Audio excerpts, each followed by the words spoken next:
Welcome to my class on Salmonella. Salmonella was previously called as Eberth Gaffkey bacillus, as it was first observed by Eberth and Gaffkey. It is definitely a very important member of the family Enterobacteriaceae. Before we proceed to understand this particular organism, I think it will be worthwhile to consider the entire genus as a whole and the different species of Salmonella. In this era where molecular diagnosis has overtaken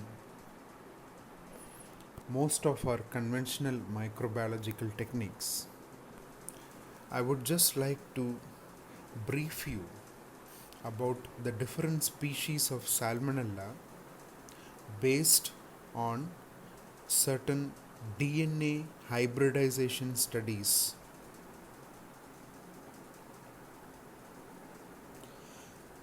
Following this DNA hybridization studies, these species were later confirmed by multi-locus sequence typing. This table gives the different species of Salmonella. If you closely look at it, the numbers mentioned in the brackets indicate the number of serotypes which are described based on the presence of two antigens in Salmonella, the somatic O antigen and the flagellar H antigen. So, Salmonella is broadly divided into two species. One is called as Salmonella enterica and the other one Salmonella bongori. We are more concerned with Salmonella enterica as it contains a lot of subspecies, one of which is a causative agent for human infections. The subspecies that are present under Salmonella enterica are subspecies enterica, salame, arizone, di-arizone, hortone and indica. Out of all these subspecies, Salmonella subspecies enterica contains 99% of human and animal infecting species. It is further subdivided into typhoidal Salmonella and non-typhoidal Salmonella depending on the type of infection that it causes. Typhoidal Salmonella is usually seen in the humans. They are mainly responsible for the causation of two very important infections of public health importance: typhoid fever and paratyphoid fever. Typhoid fever is caused by Salmonella typhi and paratyphoid fever is caused by Salmonella paratyphi A, Salmonella paratyphi B and Salmonella paratyphi C. Together, both typhoid and paratyphoid fever is collectively called as enteric fever. So, whenever you get a question on enteric fever, please understand that you are being asked about both typhoid fever and paratyphoid fever. Now, non-typhoidal salmonella consists of a group of organisms which colonize primarily the animals, which include birds, mammals, reptiles, etc. They also infect human beings. Now, non-typhoidal salmonella species will primarily cause two type of infections. One is gastroenteritis and the other one is your extra-intestinal infections. The gastroenteritis is primarily caused by species such as Salmonella typhimurium, enteritidis, whereas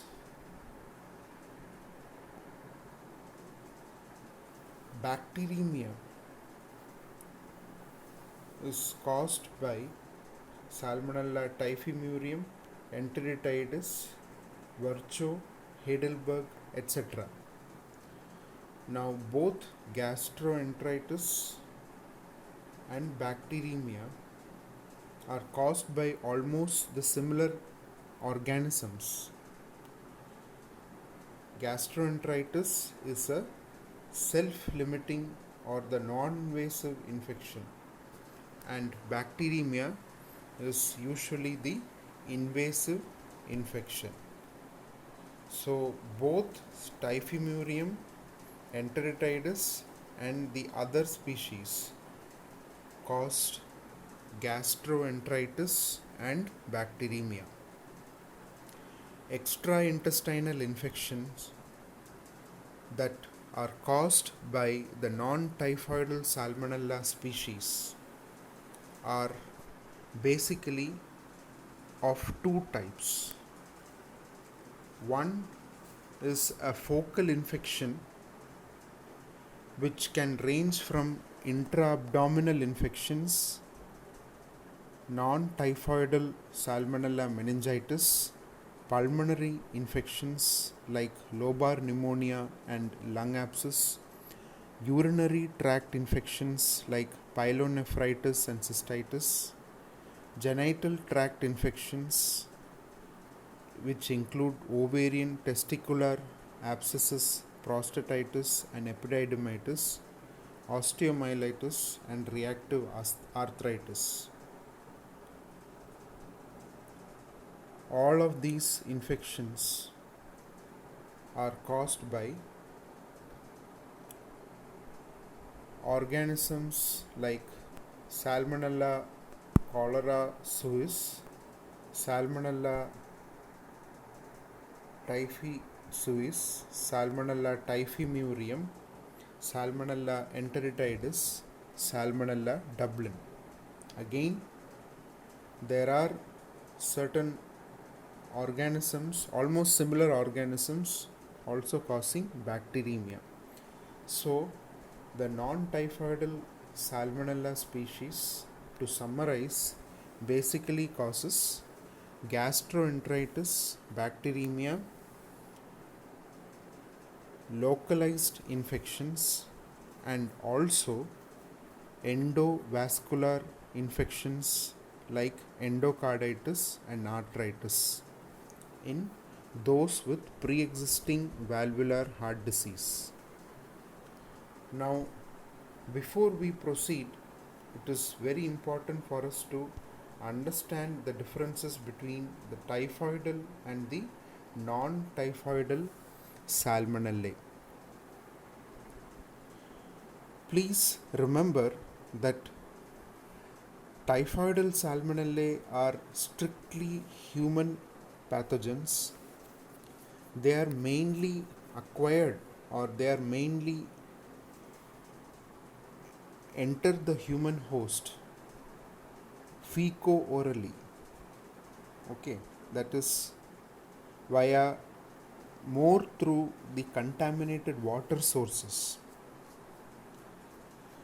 The typhoidal salmonella are usually prevalent more in the developing countries. In the case of non-typhoidal salmonella species, in contrast to typhoidal salmonella, they are acquired from numerous zoonotic reservoirs other than the humans. The non-typhoidal salmonella are associated with food poisoning due to animal food products like eggs, meat, poultry, and dairy products. The non-typhoidal salmonella species are also widely prevalent in both the developed countries and also the developing countries. These species also cause hospital outbreaks when compared to that of typhoidal salmonella, which usually cause community based outbreaks.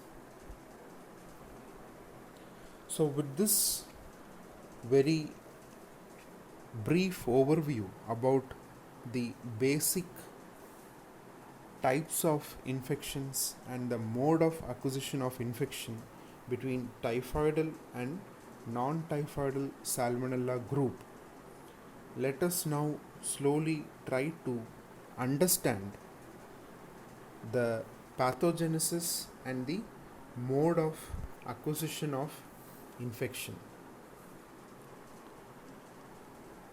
It is very important for us to correlate both the pathogenesis and the mode of the acquisition of pathogenesis or the mode of acquisition of infection with those of the clinical manifestations, that is the signs and symptoms.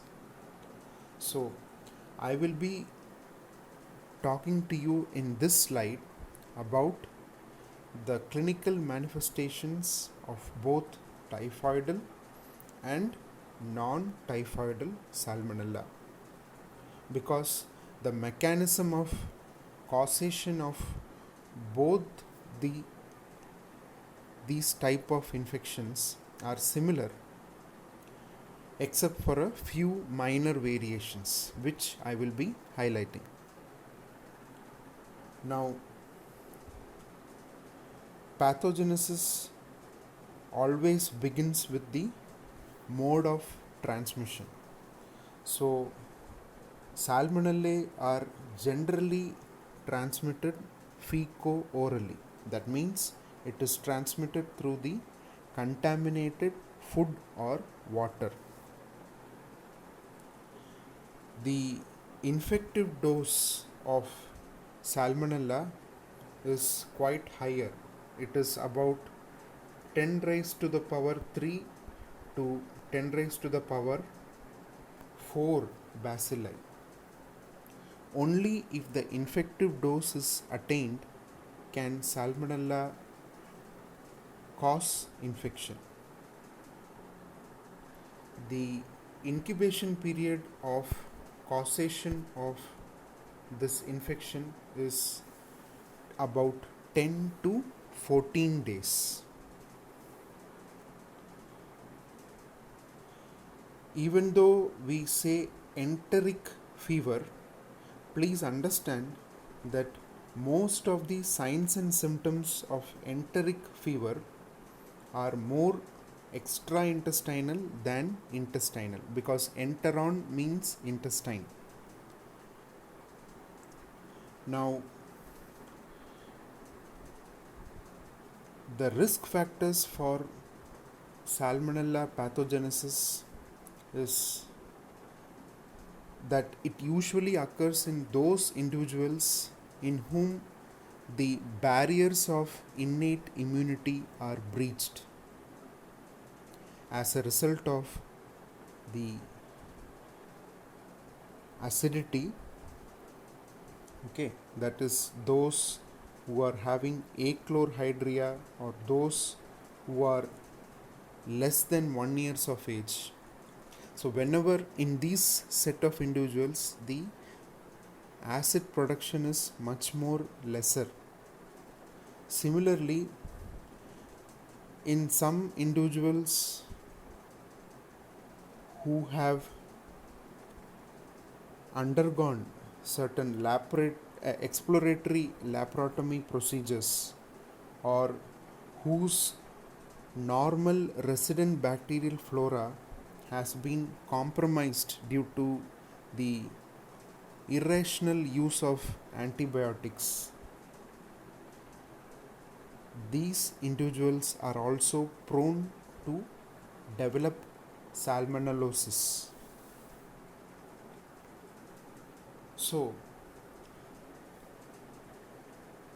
individuals who have lost the innate immune barriers of the acidity of the stomach and the resident bacterial flora of the intestine due to the reasons which I mentioned are usually prone for this infection.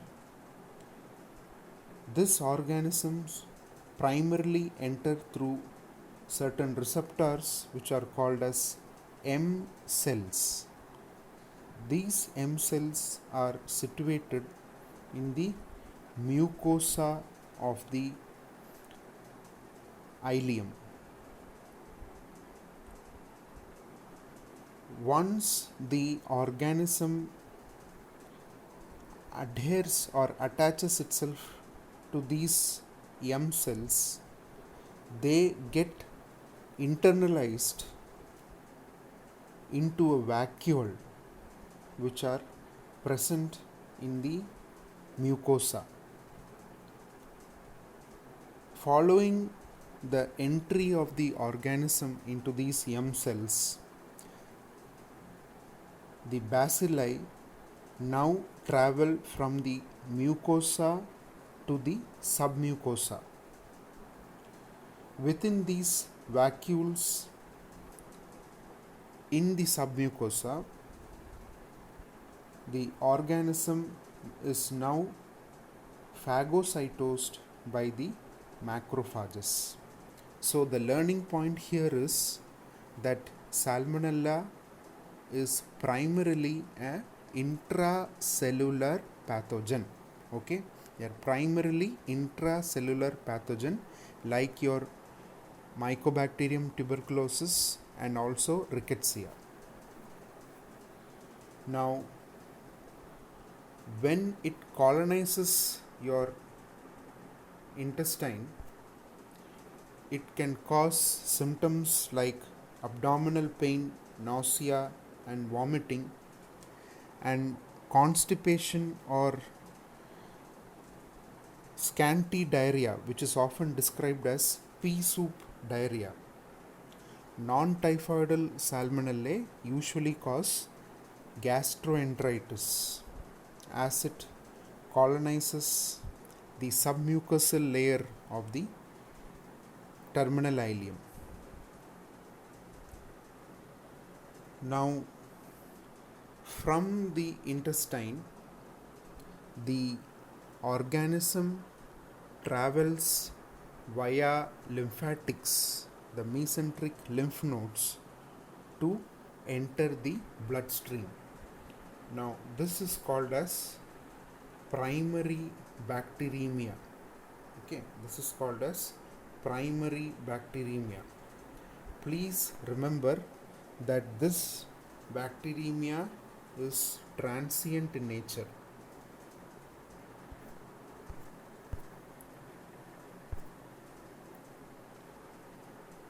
During bacteremia, the patient may develop some minor symptoms like fever with chills, myalgias, arthralgias, headache because of the release of the pro-inflammatory cytokines.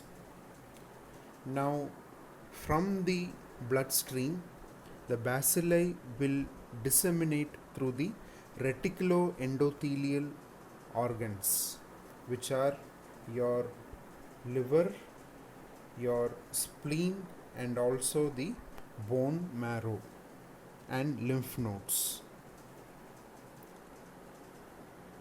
Apart from these reticuloendothelial organs, other organs like gallbladder, kidney, and lungs are also invaded by this organism through these macrophages.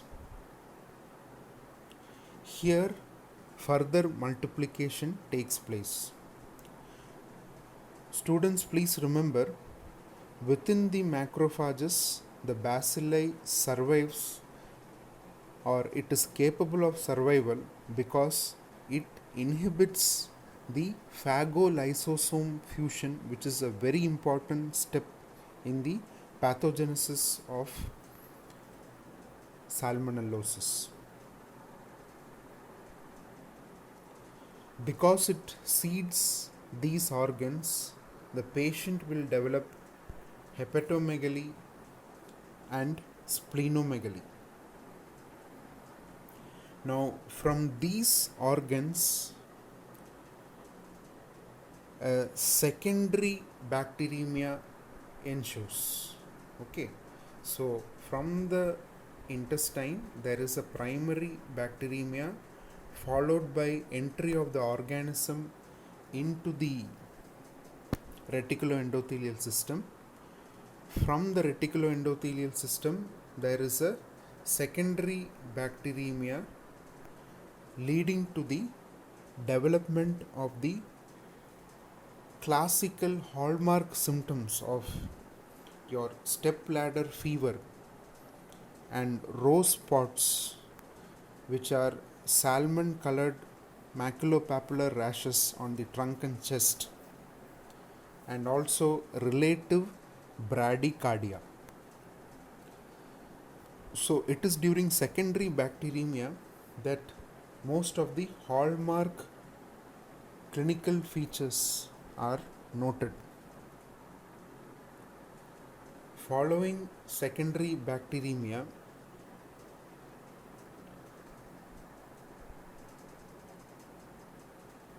the patient will now progress to certain complications if he is still continuing to be untreated. The complications are primarily restricted to the GI tract in the form of gastrointestinal bleeding and intestinal perforations. CNS may also be involved, leading to Guillain-Barré syndrome, neuritis, meningitis, and certain neuropsychiatric symptoms, which are classically described as muttering delirium or coma vigil. Now, one of the hallmarks of the typhoid fever or the enteric fever and is your intestinal ulcer. Please remember, the ulcers in enteric fever are longitudinal in nature with no strictures, usually located in terminal ileum. They are usually multiple in nature. Now, why I described the ulcer in great detail is because you should be able to differentiate this ulcer from that of the tuberculous ulcer and the amoebic ulcer. In tuberculous ulcer, the ulcers are more transverse in nature and they contain multiple strictures. In the case of amoebic ulcer caused by Entamoeba histolytica, the ulcers are usually flask shaped, that is, the mouth is round and the base is large and rounded.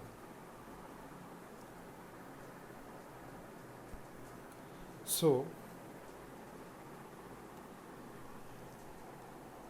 in non typhoidal salmonellosis, there is a bone involvement also, leading to osteomyelitis and reactive arthritis. Salmonella osteomyelitis usually occurs in those individuals who have the sickle cell disease, and reactive arthritis is due to the presence of HLA B27 histocompatibility antigen. Now, as it multiplies in the gallbladder and it's also seen in the bile, there is increased fecal excretion of this organism. So, about 10% of untreated patients excrete this bacteria in the feces and the urine. So, they become the carriers of enteric fever. Those individuals who are having subclinical infection also become chronic carriers. Fecal carriage is usually associated with biliary tract abnormalities, and urinary carriage is usually associated with schistosomiasis or Schistosoma hematobium parasitic infection of the bladder.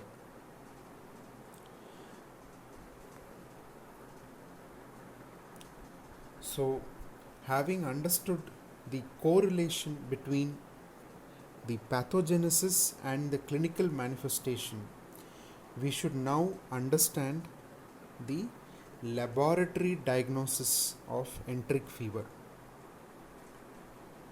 Broadly, the lab diagnosis can be divided into 4 weeks. The common mnemonic that is employed is BASU. B for blood in the first week, A for agglutination or serum in the second week, S for stool in the third week, U for urine in the fourth week. But friends, please remember, this is just only a mnemonic. It doesn't mean that you cannot do blood culture in the second week, even though B or blood is usually preferred in the first week for culturing. Please remember that it doesn't mean that you should not take blood in the second, third, or fourth week. In fact, one thing that all of you must understand as practicing doctors is that blood cultures are more specific for salmonellosis.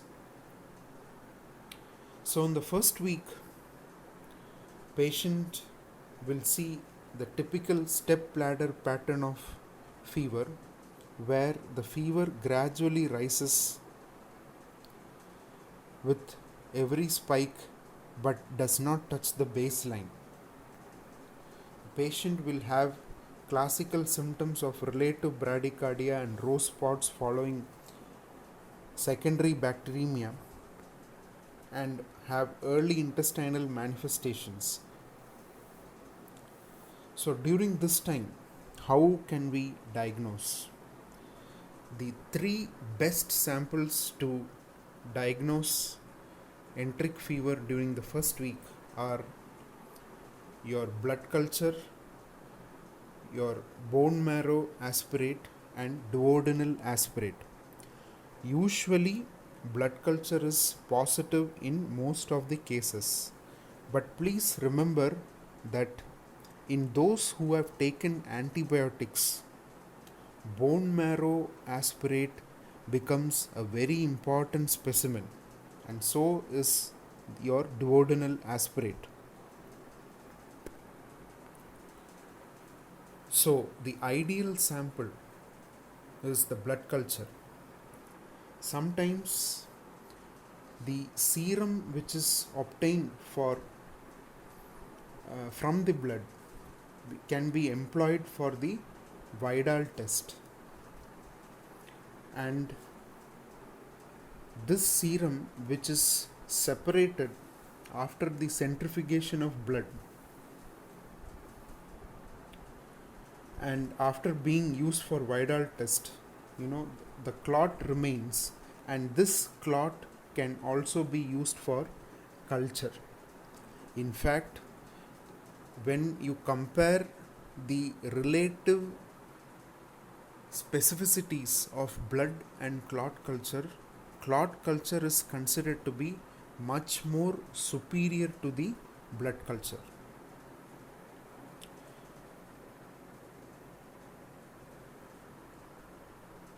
So, how do we do blood culture? Blood culture can be done using a conventional medium and also through the automated medium. Most of the labs nowadays, we have the automated system or the BACT alert or BACTEC systems. The BACT alert or the BACTEC bottles, there are two types of bottles. There is one green bottle and there is a yellow bottle. We usually take yellow bottle for children and the green bottle for the adults. So in the case of neonates, we prefer about 0.5 to 1.5 ml of blood. In the case of children between 1 to 6 years, the volume of blood drawn depends on the age. And for example, if the child is 3 years old, we will collect 3 ml of blood. If the child is 5 years old, we collect 5 ml of blood. Now, after collecting the blood, it is very important to send it in 2 blood culture bottles. Okay, very important. 2 blood culture bottles together comprise of one set of blood cultures. Okay, so one set blood culture is equal to 2 blood culture bottles. So if we are collecting 3 ml of blood from a 3-year-old child, we have to transfer 1.5 ml into one bottle and the 1.5 ml into the other bottle. Okay, this is in case of children up to 6 years of age. So above 6 years of age and also in the adults, we usually prefer to collect around 10 to 20 ml of fresh blood. Okay. Now this blood culture bottle contains an anticoagulant called as sodium polyanethol sulfonate, which will counteract the bactericidal action of the blood. So it will neutralize these bactericidal actions, so it enables better recovery of the organism. The blood culture bottles are usually incubated at 37 degrees Celsius, and usually this blood culture bottles flag positive within 24 hours if it is Salmonella.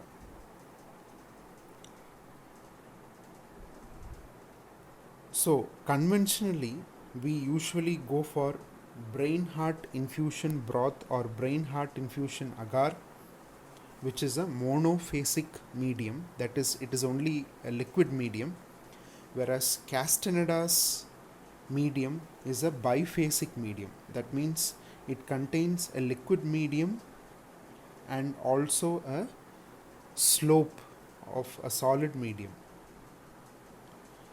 Now, in conventional cultures, we generally repeat the subcultures onto blood agar and McConkey agar for every week. Here, the disadvantage is there is a risk of contamination because every time we subculture, we are opening the bottle cap.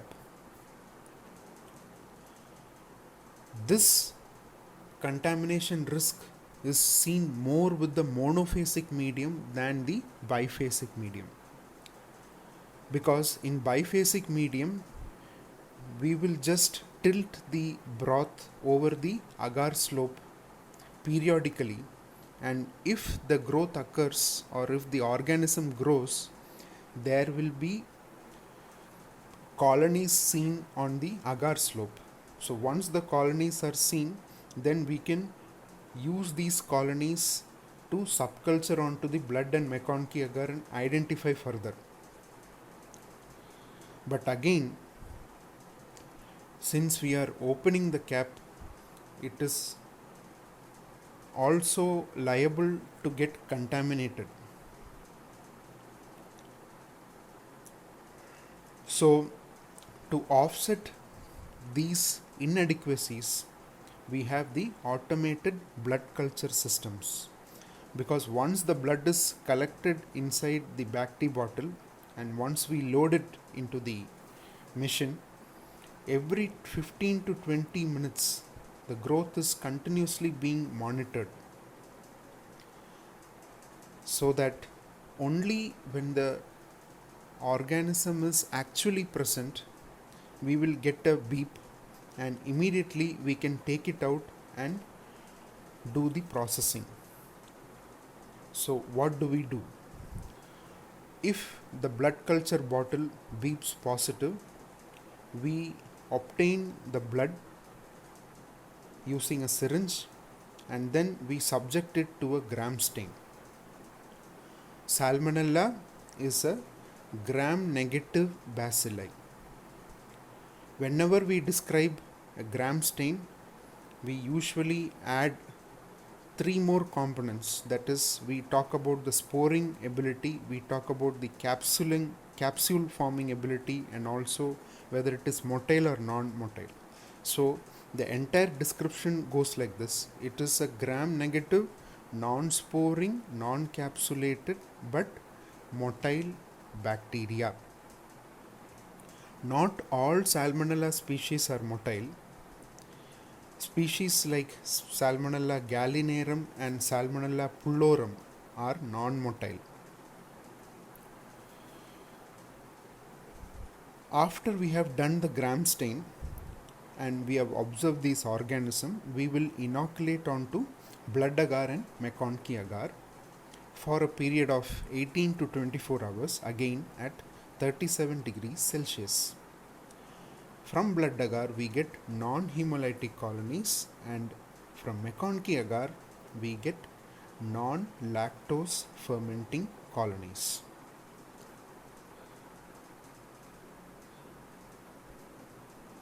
So after we obtain these colonies, we proceed to do the biochemical test. As Salmonella is a group of the Enterobacteriaceae family, always remember you have to mention all the characteristic biochemical features of your Enterobacteriaceae family.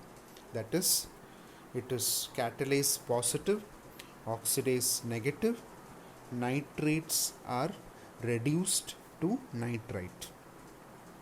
It gives non-lactose fermenting colonies on McConkey agar.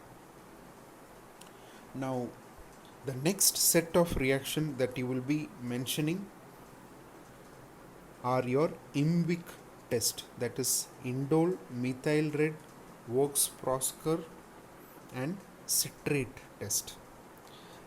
This should also be mentioned for other bacterial species belonging to the Enterobacteriaceae family. So, IMVIC for Salmonella is I. Indole is usually negative, M. Methyl red is positive, MR positive, V. Vaux-Prosker test is negative, and C. Citrate is negative. Please remember, citrate is positive only for Salmonella paratyphi B and C. After mentioning the IMVIC test, you have to mention the urease and triple sugar iron agar test. The urease for Salmonella is usually negative, and the triple sugar iron agar test shows A over A. Okay, sorry, it is K over A. Okay, it's not A over A. Please make this correction. K over A, that is alkaline slant with acid deep along with gas and abundant H2S production for Salmonella typhi. The H2S production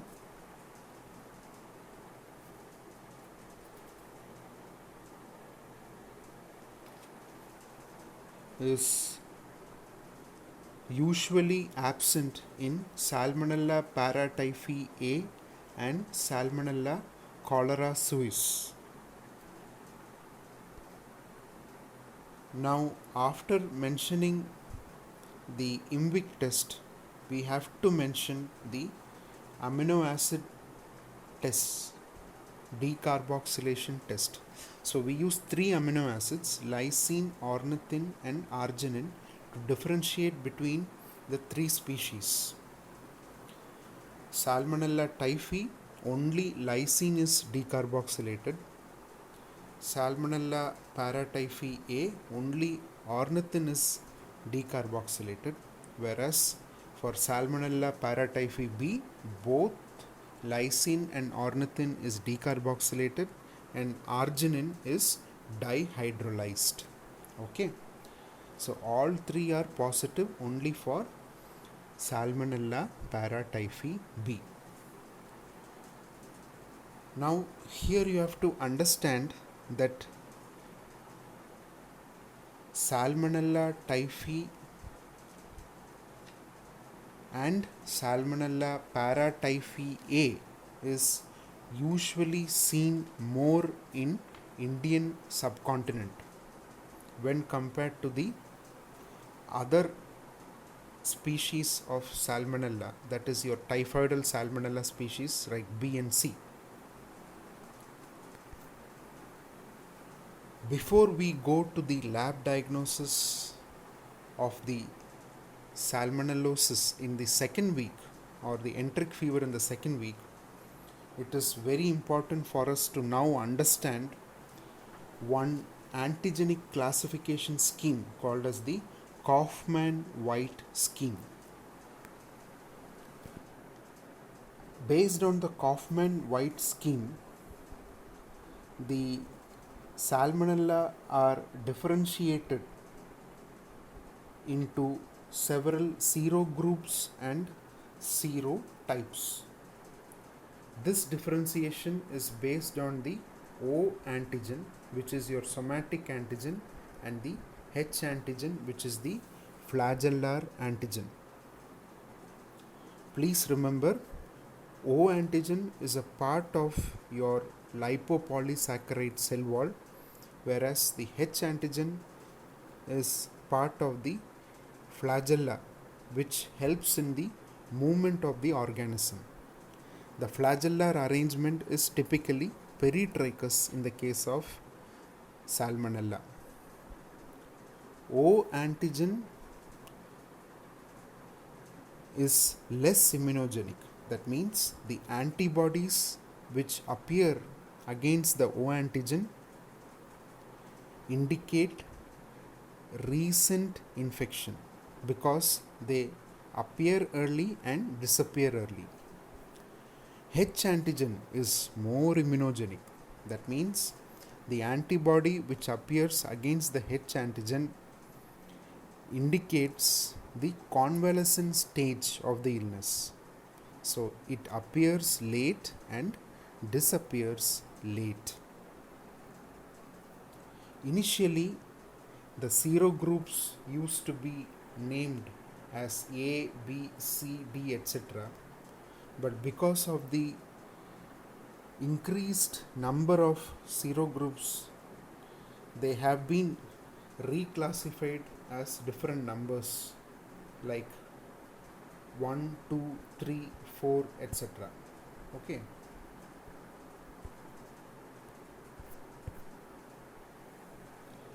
Now, if you look at the different serogroups, you will see that each of these serogroups have got a very specific O antigen. For example, serogroup 2 has got a group specific antigen which is 2. The organism which is serogroup 2 is Salmonella paratyphi A. Similarly, serogroup 4 consists of two species, Salmonella paratyphi B and Salmonella typhimurium. Both of them contains a group specific antigen 4. Okay, that means all the members of this serogroup have the same group specific antigen. Serogroup 7 consists of paratyphi C and cholera suis. Here the group specific antigen is 7, and if you look at typhi, the group specific antigen is 9. Okay, the other members of the serogroup 9 are Salmonella enteritidis and Salmonella gallinarum. Now, why I mention all these serogroups and the group specific antigen is that these group specific O antisera are used for serological identification of the species. I will be talking to you about serological identification a little bit later. Please remember, the somatic O antigen usually exists in only one phase. It is also called as the bovine antigen because it can be extracted from the bacterial cell by trichloroacetic acid. Flagellar antigen exists in two phases, so therefore it is called as biphasic. So you can see every species exists in two phases. Okay, phase 1 and phase 2. Some of the species like Salmonella typhi, Salmonella dublin, Salmonella gallinarum, etc. exist only in one species. Okay, so it is monophasic in nature.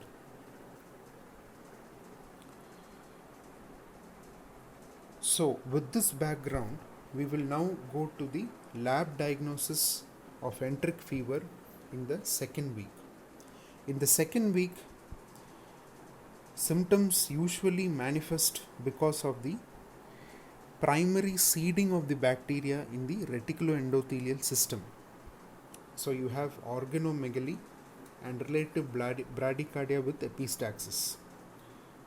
So during this week, again, blood culture is advisable. But apart from blood culture, we can also use the serum and perform the Vidal test.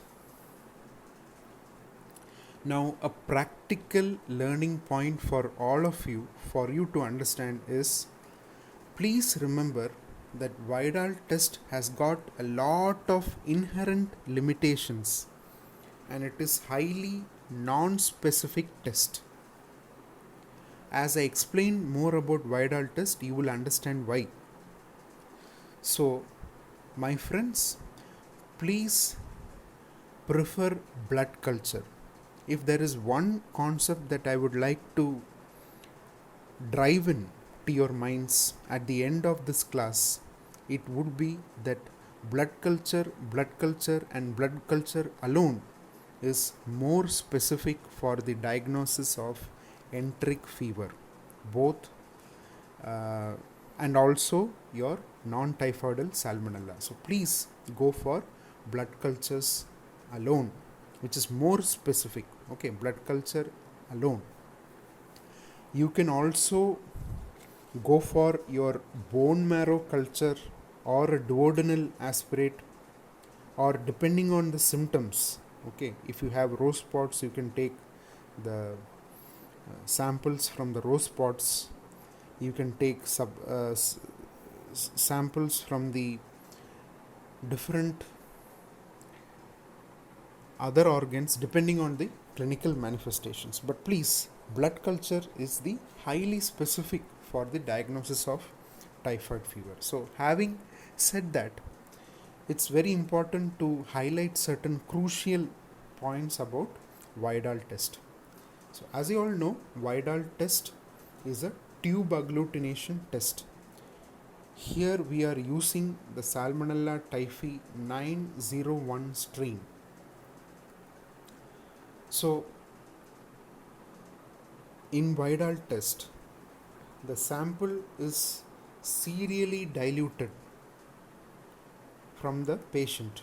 The reason for the serial dilution of the patient sample is because typhoid fever is endemic in India and almost all of us have anti-typhoid antibodies. So in order to establish to cut off above which we can consider the patient as having a typhoid fever, we need to serially dilute the sample to establish a significant titer. Now usually we employ 4 sets of tubes. The first set will be that is the first set of tubes containing these diluted samples. We will be adding a fixed quantity of the O antigen of Salmonella typhi. In the second set of tubes with the diluted samples, we will be adding the H antigen of Salmonella typhi.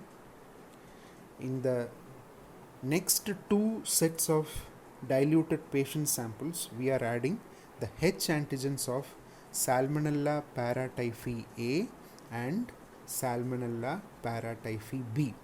Now, why we are not adding the H antigen of paratyphi C? That is because C is relatively uncommon in India. So we are sticking to Salmonella typhi O, H, AH and BH. Now you may be asking me why we are not adding the O antigen of paratyphi A and paratyphi B. The answer again lies in this Kaufman-White scheme. Now if you look at the antigens which are present in all these species, you will note that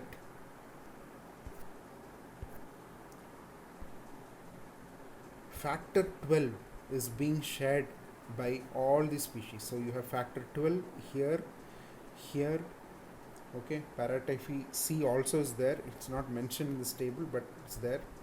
I mean, we are not using C, sorry.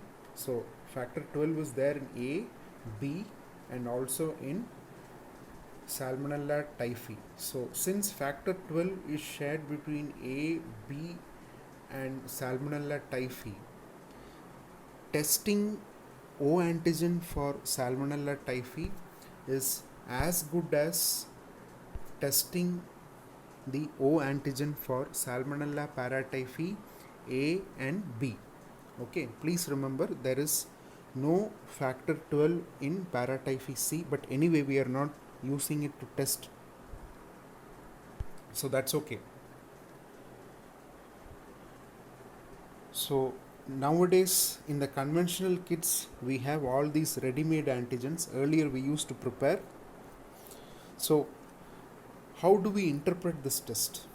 We look at the significant titer. Now after we add the fixed quantity of all these antigens to serially diluted patient samples, we incubate the test tubes in water bath at 37 degrees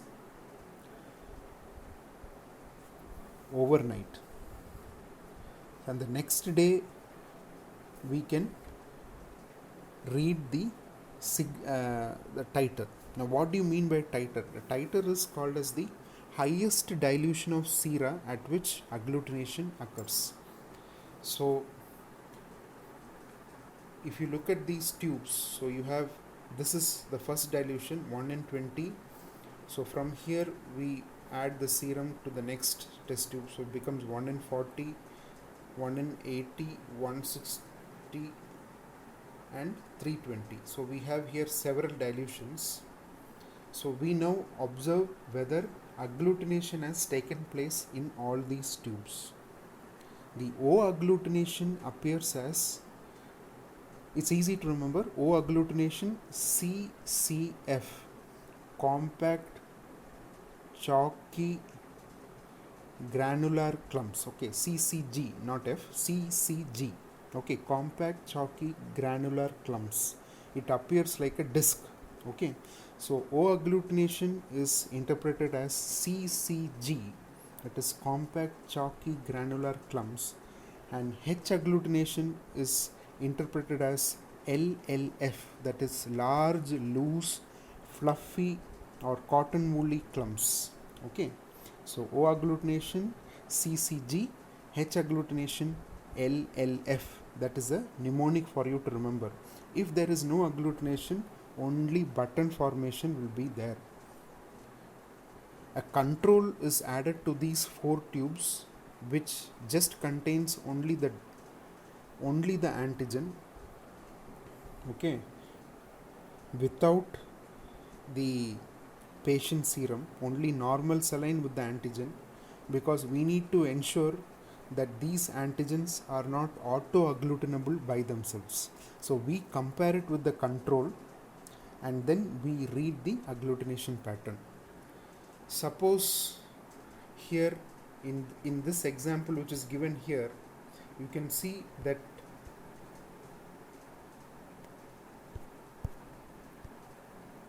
here in this tube there is no agglutination, negative. In 1:40 it is negative. In 1:80 it is negative. And here 1:160 there is some agglutination. So this is the highest dilution of sera where the agglutination taking place. So the titer is read as Salmonella typhi O, for example, 1:160. Okay. Now this is called as the significant titer.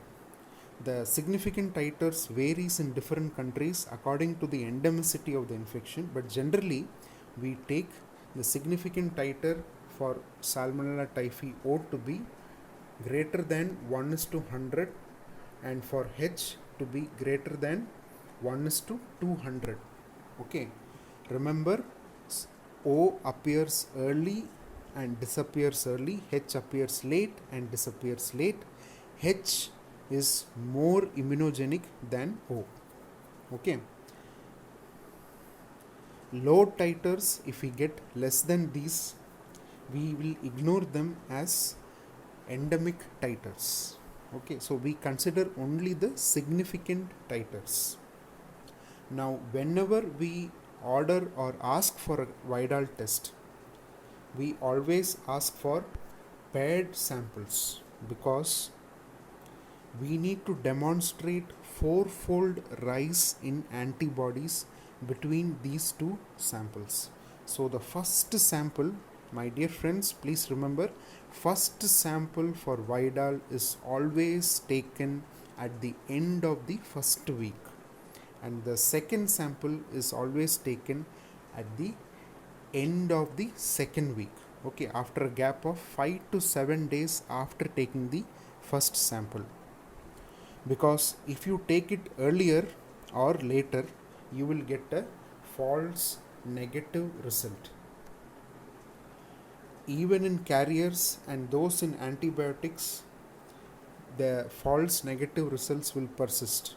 And if we do not dilute the patient serum, we will end up getting a prozone phenomenon.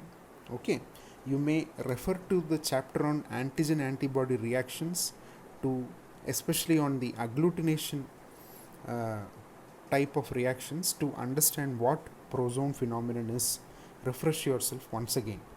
Okay, so there are certain situations where the test will be positive even due to unrelated fevers.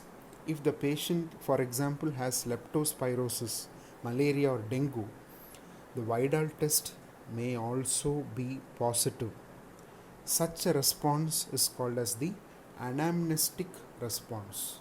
So please, you should never forget to consider the possibility of anamnestic response in the case of false positive infections.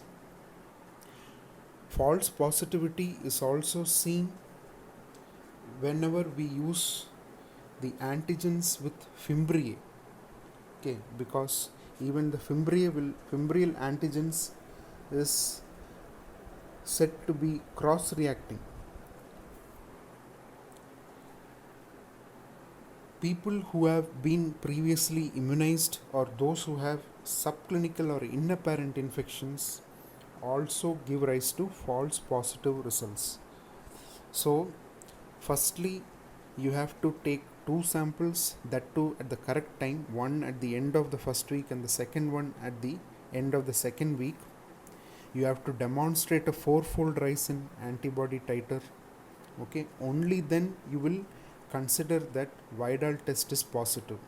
And because of these inherent limitations, it is considered as a non-specific test. Now, having said that, you should differentiate the true positives between you should be able to differentiate between a true positive test and an anamnestic response, because in both these situations there is a rise in the titer.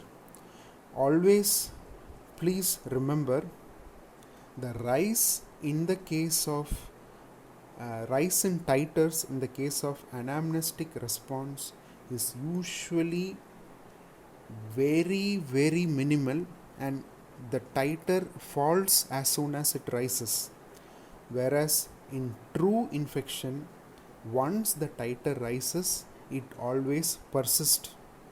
Okay, so that is why you need to remember these two, the differences between the true rise in titer and the transient rise in titer that is usually seen with the anamnestic response. So, Vidal test is chiefly employed for the diagnosis of enteric fever in the second week.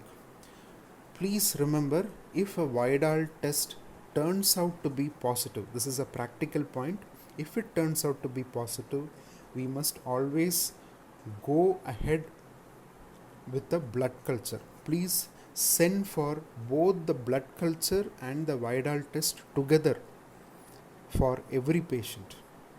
Okay, because blood cultures are much more specific, and it also will help you to rule out the false positive reactions. Okay,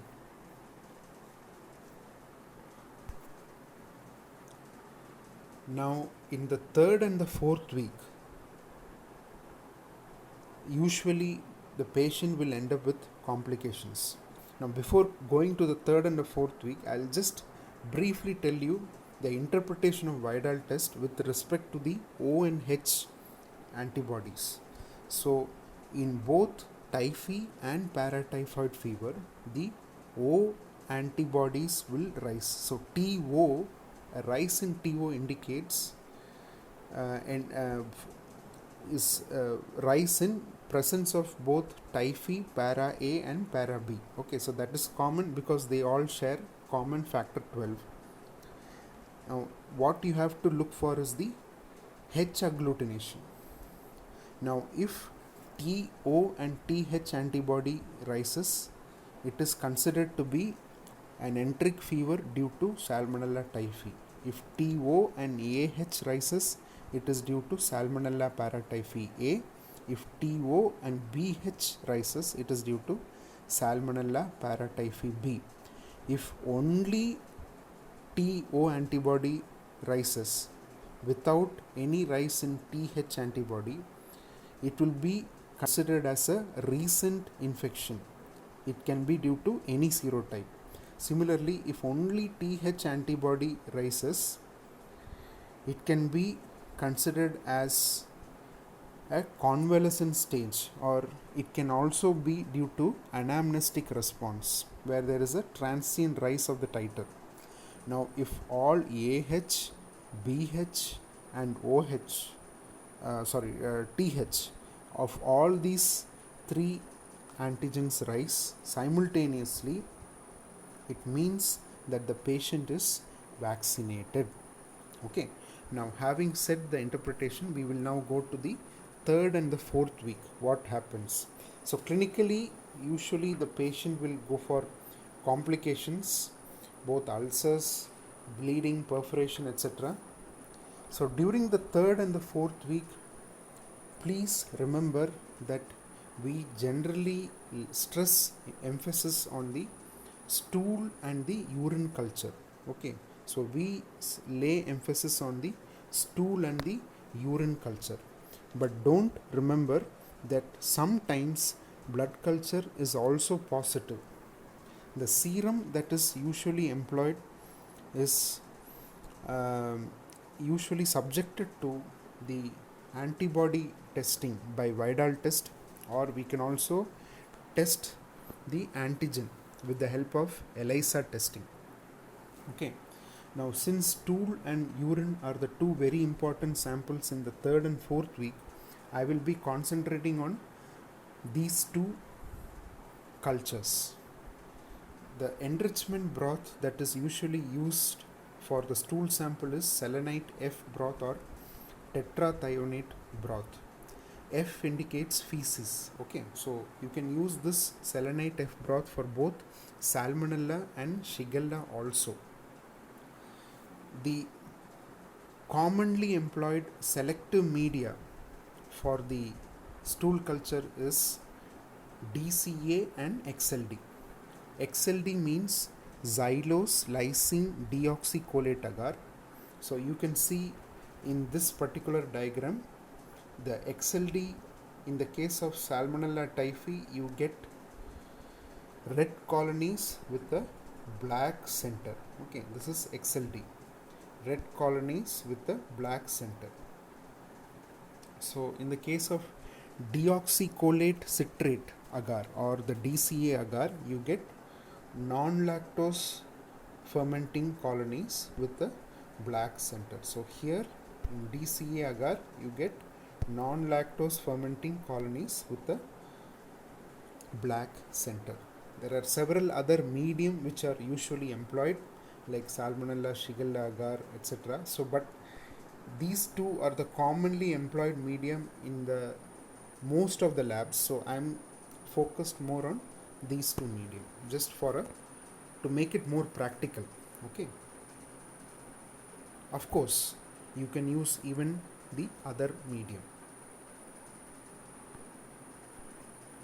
Again, like your blood culture, we also go for gram staining and then we do all the biochemical test, but I have skipped those steps because I have already explained it before.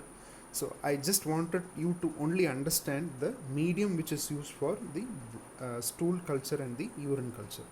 Now, suppose we get the growth of the Salmonella in the DCA or XLD, or even while performing the stool culture or urine culture, we can immediately confirm the species identification by doing a test called as slide agglutination test. This is also very important. So what we generally do is, once we get a growth, we will subculture the colony, because ideally slide agglutination should be done on a nutrient agar plate. So we, along with your selective media, we also subculture the colonies from the enrichment broth to a nutrient agar plate, so that in case the growth is seen, we can utilize these colonies for the performance of the slide agglutination test. So we have several polyvalent antisera. Usually this antisera we get it from the Central Research Institute, Kasoli. Okay, usually we get it from the Salmonella Reference Center, National Salmonella Reference Center at CRI Kasoli. So your slide agglutination test, we get the polyvalent O antisera.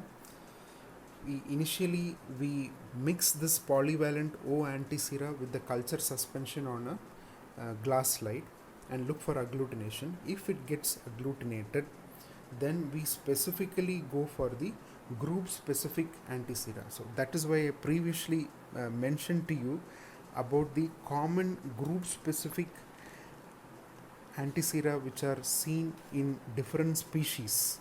Okay, so if it is after this, let's say after a suspension has got agglutinated with polyvalent O antisera, if it gets agglutinated with O2, then that means it is Salmonella paratyphi A. If it gets agglutinated with O4 antisera, it means Salmonella paratyphi B. If it is agglutinating with O9 antisera, it is Salmonella typhi O. Okay, so that is why I specifically mentioned about these three group specific serum while explaining the Kaufman-White scheme. Now you know why. Okay, so Kaufman-White classification usually is given at the beginning of all the chapters, the Salmonella chapter in all the textbooks, and usually students wonder why we are learning this. So this is the reason why we are learning. Okay, use the antigenic sharing among the different species, the serotypes among different species. These antigenic sharing properties are utilized during the performance of both the Widal test and for the slide agglutination test. So that's why we need to pay attention or consider the Kaufman-White classification. Okay. Of course, there is no dilution of the molecular method. So molecular methods like your you can do different varieties of PCR possible. Okay, that is also very important. In fact, I started my class with the molecular classification. Okay, so it's very important. You can easily identify this organism, Salmonella, from the different samples. So now you know in all the 4 weeks 1, 2, 3 and 4 which samples to collect and how to proceed with the diagnosis. So you should always be able to correlate the pathogenesis, the clinical features and the lab diagnosis. All these three should be correlated for every organism that you are studying. Okay, it's very important. And for carriers, next very important topic, carriers. Usually we see there are 3 different types of carriers. If the Salmonella bacteria is shed in the urine, we say urinary carrier. If it is shed in the feces, we say fecal carrier. And also in the case of asymptomatic or those who are in the subclinical stage of infection, we call them as subclinical carriers. Now if the shedding continues from 3 weeks after the infection or after the cure to up to 3 months, we say that the person is a convalescent carrier. Temporary carriage rate is between 3 months to 1 year, and we say a person is a chronic carrier if the organism is present in the urine or the feces for more than 1 year. Usually, in the case of urinary carrier, it is associated with the Schistosoma hematobium infection. For the fecal carriage, it's usually associated with biliary tract abnormalities. So, bile culture will also be a very good sample for detection of the carrier. So, you can do stool culture, you can do urine culture, you can also go for bile culture. That is also a very good sample if it is possible to obtain. It's an invasive sample, of course. So, primarily, if we do both stool and urine culture, that will be fair enough. So, I'll come to that. But related to carrier, what you need to understand is the carrier rate. Okay, usually, especially for chronic carriers, it's usually seen in women, infants, and old age, and people who are engaged in certain professions like food handlers or those who are cooks. If they become chronic carriers, it is very, very dangerous because they can excrete bacilli for many years. The best known legendary example for a typhoid carrier is this particular lady called as Mary Mellon. She was a cook in New York, and she is supposed to have infected close to 1300 patients. Okay, initially she was uh, infecting around 47 people and even killed 3. And whenever a person used to get infected in the household where she works, she used to change her employment and go to the other house and work. She was forcibly asked to go for quarantine for 2 years, and then she was given strict instruction not to cook thereafter, but she still resumed cooking, but under a false name, and thereby endangered more members of the community. Finally, she had to be forcefully contained for a lifetime, and she died 26 years later in self isolation. Okay, she was isolated 26 years and then later she died due to pneumonia. Okay, so this is a classic example of how a carrier can infect the other individuals in the community and cause a danger to the other members of the society. This is very important for you to understand, especially in the current background of your COVID-19 pandemic. So, when we ask people to go on quarantine, this is the reason. So, we prevent them from becoming a source of infection or becoming a reservoir of infection to the others in the community. Okay, so that's why I specifically mentioned about typhoid Mary here. So usually for carriage rate detection, I told you we go for stool and urine cultures. Now I told you generally we have a O antigen and a H antigen for this organism. Now there is one more antigen which is called as the virulence antigen or the VI antigen. Okay, this VI antigen is very poorly immunogenic and usually not helpful in diagnosing cases. That is why it is not used for Vidal test. However, VI antigen is usually masking this O antigen. Okay, usually your VI antigen masks the O antigen, and the antibodies directed against the VI antigen are detected during the carrier state. So it is believed that when VI antigen is not absent, is completely absent, when a VI antigen is not detected in a patient, then the prognosis is very poor.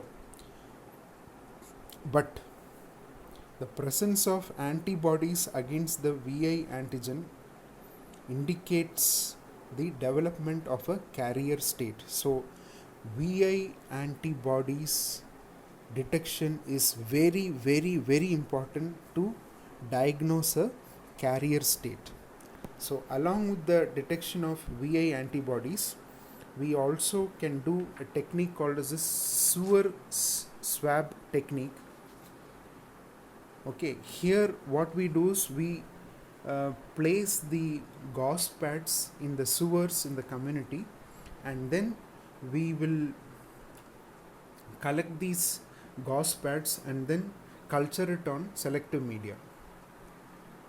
Okay, so these are the three techniques used to identify the carriers.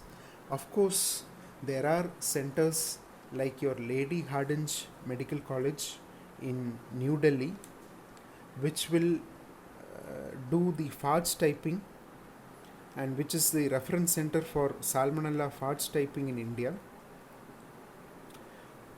And for the veterinary species, for the animals, it is located in the located at Izzat Nagar. Okay, so for Salmonella phage typing, we employ both the phenotypic. It is one of the phenotypic method used to detect or to type the Salmonella, just to understand the strains which are circulating, or the serotypes of Salmonella which are circulating in the community. Genotypic methods are also employed, and comparatively genotypic methods have got a better ability to identify the species, obviously, because we are specifically looking at certain conserved regions in the organism, like your internal like your insertion sequence IS. Okay, so we are using several methods. We use RAPD, that is random amplified polymorphic DNA, or RFLP, restriction fragment length polymorphism. So several techniques we are using for identifying the different strains or different serotypes of Salmonella which are circulating in the community. Okay, this is for the sewer swab technique, but for patients we generally go for stool samples and urine samples, and also very importantly serum sample for the detection of the VI antibodies. Okay, so there are three antigens in a nutshell: the O antigen, H antigen, and VI antigen. O and H antigens are employed for the serological diagnosis in Vidal test, and the VI antigen is employed for detection of the carrier stage, usually appears early in the convalescence, so therefore we use it for the detection of the carrier stage. So before I go to the treatment, I just wanted to share one interesting concept called as antibiotic cycling. Now, what do you mean by antibiotic cycling? Let's say there are two antibiotics as is shown in the diagram. Okay, so here you have the antibiotic usage. Okay, so this is one antibiotic, and this is the other antibiotic. Now, if you see, when the first antibiotic is being used more, the resistance to that antibiotic is also more. Okay, now when the usage of the first antibiotic decreases, the resistance also decreases. Now if you substitute this antibiotic with the second one, okay, and you increase the usage of the second antibiotic, now you will see again the resistance to the second antibiotic is more. But here, when the same second antibiotic was not utilized, the resistance was not that much. Okay, so this process of alternating the two available antibiotics for one given infection over a time frame is called as the antibiotic cycling.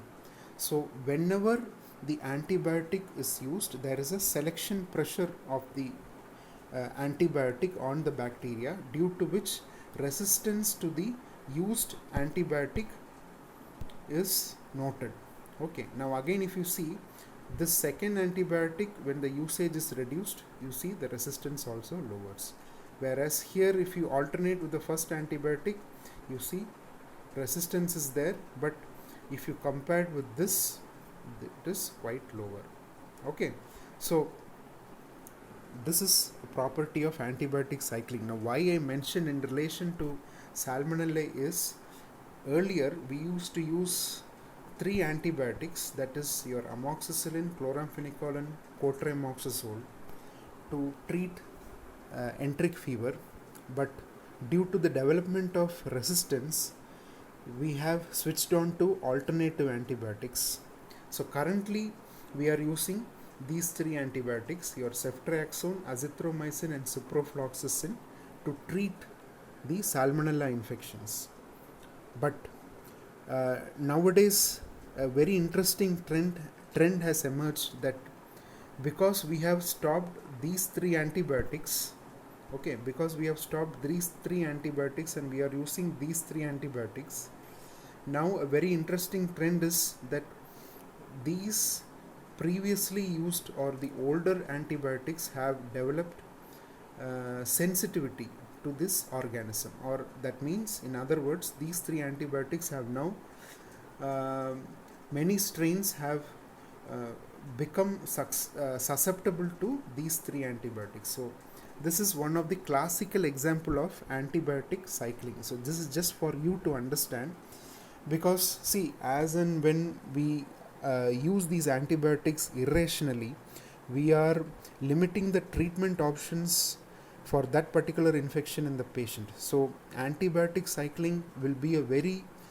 useful modality to explore in future. So but you have to strictly uh, cycle the antibiotics based on the susceptibility pattern that your microbiology lab gives in your hospital wherever you work. So it's always very important to have a very good rapport with the microbiologist as far as the infectious diseases are concerned, so that the microbiologist can exactly tell you the susceptibility pattern over a period of 6 months to 1 year for a given bacteria, and then you can tailor your treatment or cycle your antibiotics likewise.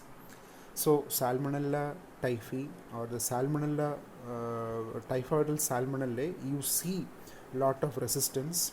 In fact, if you compare the resistance between typhoidal and non-typhoidal, the resistance is much more in non-typhoidal salmonella than the typhoidal salmonella.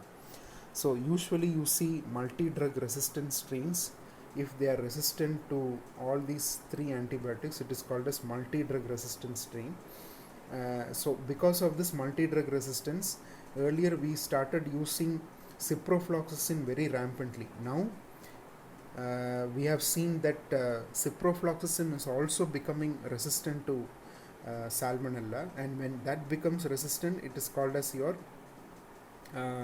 nalidixic acid resistant strain, or NAR strain. So NAR strain or nalidixic acid resistant strain means resistance to nalidixic acid with reduced ciprofloxacin susceptibility. So in these situations, both your MDR and NAR strain, we need to use ceftriaxone as your antibiotic.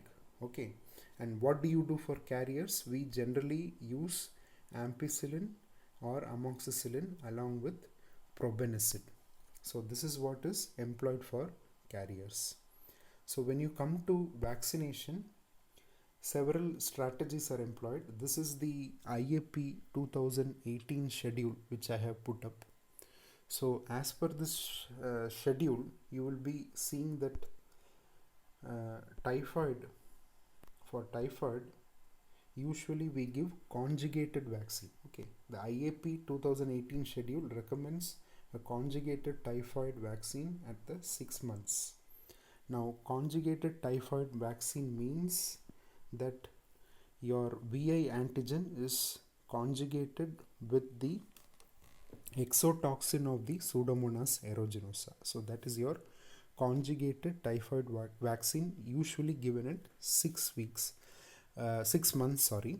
Earlier we used to give VI polysaccharide vaccine and even Typhoral vaccine. Even now, for some situation it is given, but nowadays we prefer more of conjugate vaccines. Okay, so that is the learning point from the as far as the vaccination strategies are concerned.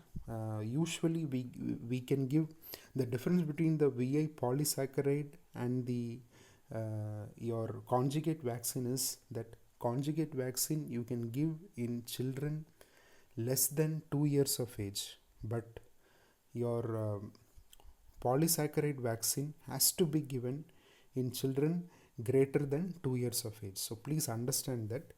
Now Typhoral or the oral typhoid vaccine can be given on as capsules, gelatin coated capsules. You can give it on uh, days 0, 3, 5 and 7.